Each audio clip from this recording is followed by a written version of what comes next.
What's going on, guys? My name is Zed and welcome to this video. So this morning my grandparents decided that they needed to go to Kroger to pick up a couple of loose ends that we needed for dinner tonight, and as they were leaving I caught them, said goodbye, and went into the kitchen to get my ice. And then I thought, hey, wait a second. Goodwill is right across the street from Kroger. You drop me off there, then go to the grocery store. Bada bing, bada boom, we can both have a good time. So we did exactly that, and unfortunately, it was just a quick trip to Kroger, so my time was sort of limited, and I didn't film anything while I was there, which is kind of doubly unfortunate because I actually found a lot of really good stuff that would have been fun to make into a video. But without any further ado, let me show you what I picked up. Alright guys, let's start off with the Blu-rays that I picked up. So over here we have the Target exclusive Star Trek Into Darkness. The exclusive part is the slipcover itself. The slipcover is, well, it's loose. If I don't hold tight on it, it slides right out. But I said it before and I'll say it again, the newest iteration of Star Trek movies are my favorite sci-fi films. I absolutely love them. They're so entertaining, and the cast is just such a delight. So I'm collecting all the different variants that I can find, and luckily they kind of appear pretty regularly at my local Goodwill and Big Lots and such, so there we go. And then over here, we have the original Flatliners, starring Kiefer Sutherland, Julia Roberts, and Kevin Bacon. I watched this movie a couple of years back, and I found myself enjoying it. I have not seen the remake starring Elliot Page. 12 people saw it, I think 12 people in total saw that movie. I think it's sitting at like 4 or 5% on Rotten Tomatoes. Such a devastating thing when you make a movie and it just does not hit any of the marks. But I added this one, and I'm excited to revisit it. Yeah, I'm excited to revisit it. But those were in fact not the only two Blu-rays I picked up, as I found another Steelbook, and this time for Quentin Tarantino's Django Unchained. Wow, I was flabbergasted to find this. I was so excited, and you know, it's times like when you find stuff like this where I do wish I was recording, because it's such a cool find. But look at the back of this. Oh my god, Leonardo DiCaprio, Jamie Foxx, Christoph Waltz. When you open up the Steelbook, you have two gorgeous discs, and right behind the DVD is this great imagery of Christoph Waltz and Fox's characters. I believe this is the point in the movie where Django is kind of deciding if he wants to go into the bounty hunting business. So that's really cool. And just, I mean, come on guys, look at that. Look at that. And then we move into the actual meat and potatoes of the video, which is the DVDs. Starting off over here in the top left-hand corner with Nick and Nora's Infinite Playlist and Match Point, which both came recommended in the comments of my last Goodwill vlog. And I'm so thankful for those who commented. Thanks to Movie Man 909 and Miranda's Movies and Grub. I love getting recommendations. It's really gratifying, and it really makes the whole video process all worth it at the end of the day. It's just such a fun thing to read comments where people are actually like being engaging. So I'm very thankful to the two of you for recommending these movies, and always just thank you always for watching and commenting and stuff. It really makes my day.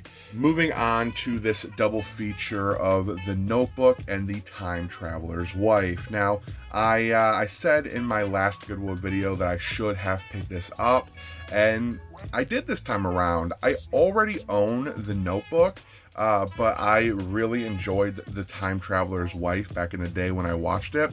So, two birds, one stone. Now we can have them both. And then we have Burlesque, starring Cher and Christina. Now, I recently talked about this in, I think, one of my TikTok videos. It was a passing comment about this movie. I think it was in my, I don't know what, maybe it was a video that was never released. I'm not entirely sure. I make so many videos. But I finally found a copy of it, so it's now added to my collection. So now I have Chicago Burlesque, and do I own Moulin Rouge? That's a very good question. If I don't, I need to. And then we have Les Mis.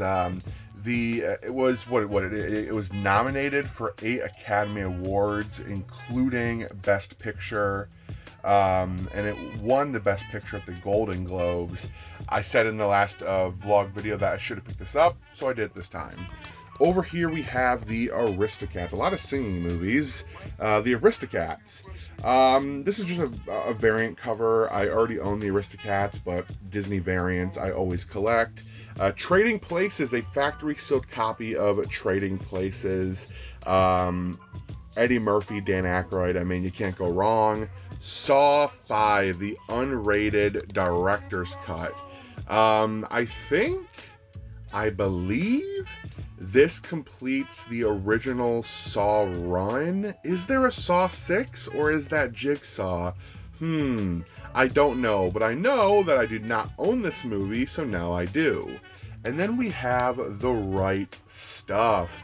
I saw this on the shelf the last time I was there, but I didn't really pay it much mind, so this time, since I was kind of doing a speed run, since I had to get in and out pretty quickly, I just was sliding everything off the shelf one by one, and I saw all the space suits on the front, and I was like, oh, that looks interesting. The Right Stuff. Okay, I'm going to pick that up, and that's exactly what I did. Whew, and then we get into the second half of the DVD haul, which starts off in the left-hand corner with The Evil Dead 2 and Army of Darkness. Now, in my last Goodwill vlog, which I feel like I'm referencing way too much, go watch it, people! Like, subscribe, share with your friends. I work pretty hard on these videos. They're a lot of fun. I showed on my Goodwill shelves, lining the top of them were a bunch of spooky Halloween-esque movies, and these were 2 new ones that were set atop the shelves, and I picked them both up. I'm trying to grow my horror collection with stuff that I know I will enjoy. I'm not into the paranormal, ghost stuff, but I like the monsters and stuff, and I know Evil Dead does fall into the ghost stuff, but I have watched that movie, and I did enjoy it. It didn't spook me out too much. And then we have Monster, another movie that I regretted not picking up, so I got that. The remake of the Mel Brooks movie, The Producers. So Matthew Broderick, Uma Thurman, Nathan Lane. You know, I enjoy all 3 of those actors a whole hell of a lot, so I picked it up. And then over here we have Home Alone, the Family Fun Edition. So I already own Home Alone, right? Like, I own it on VHS, and I also own it in like this 3-pack, which maybe it's a 4-pack. Maybe it's the first 4 Home Alone movies, but they're all in like full screen, or maybe they're in widescreen, but they only like show up in the center of the screen. Like, it doesn't take the whole screen, is what I'm trying to say. I don't know what I'm trying to say. Life of Brian. I enjoy the Monty Python movies. The British humor is very tongue-in-cheek. It's a very dry sort of humor, which I really enjoy. And Life of Brian is definitely one that I get a kick out of. Rush Hour, the 3-film collection, baby. I'm always finding Rush Hour 2, Rush Hour 3, and I'm like, you know, I hate starting movies, like collecting them in the middle.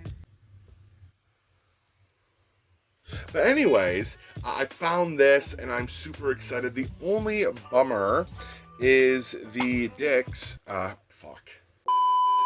The only bummer is that the discs. I seriously just said it again. The discs are stacked.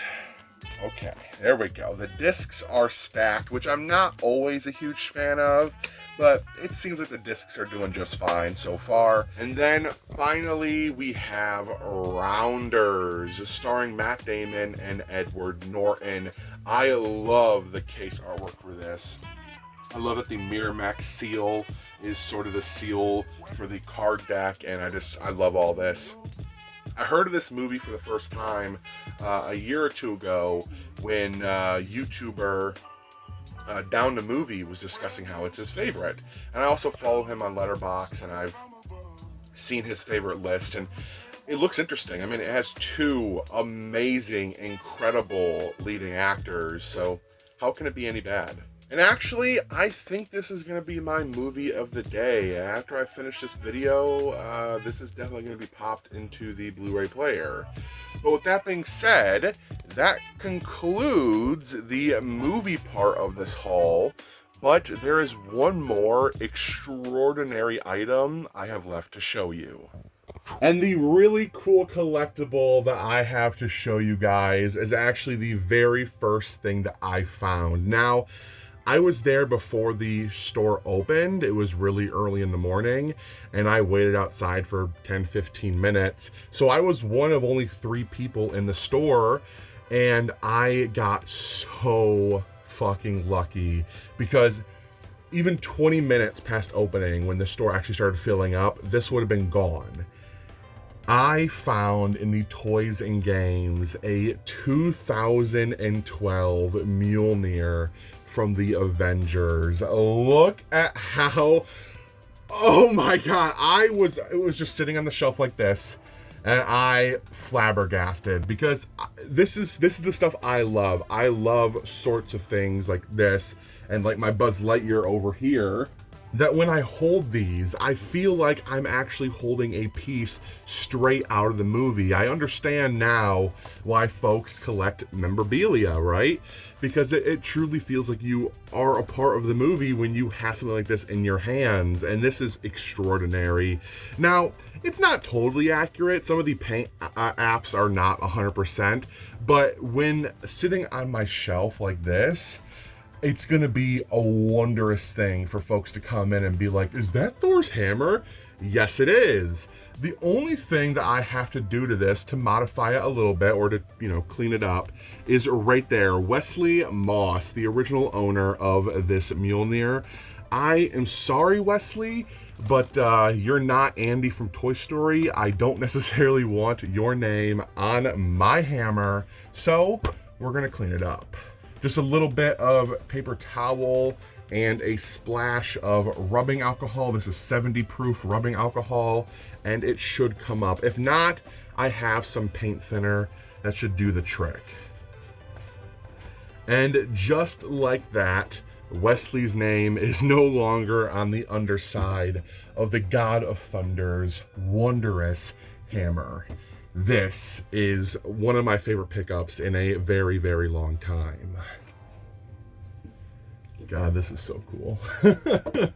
I love it so much. And with that, folks, the video is over, and I want to thank you guys for watching. I hope you all enjoyed. And until next time, guys, I'll be talking to you when I talk to you. Peace.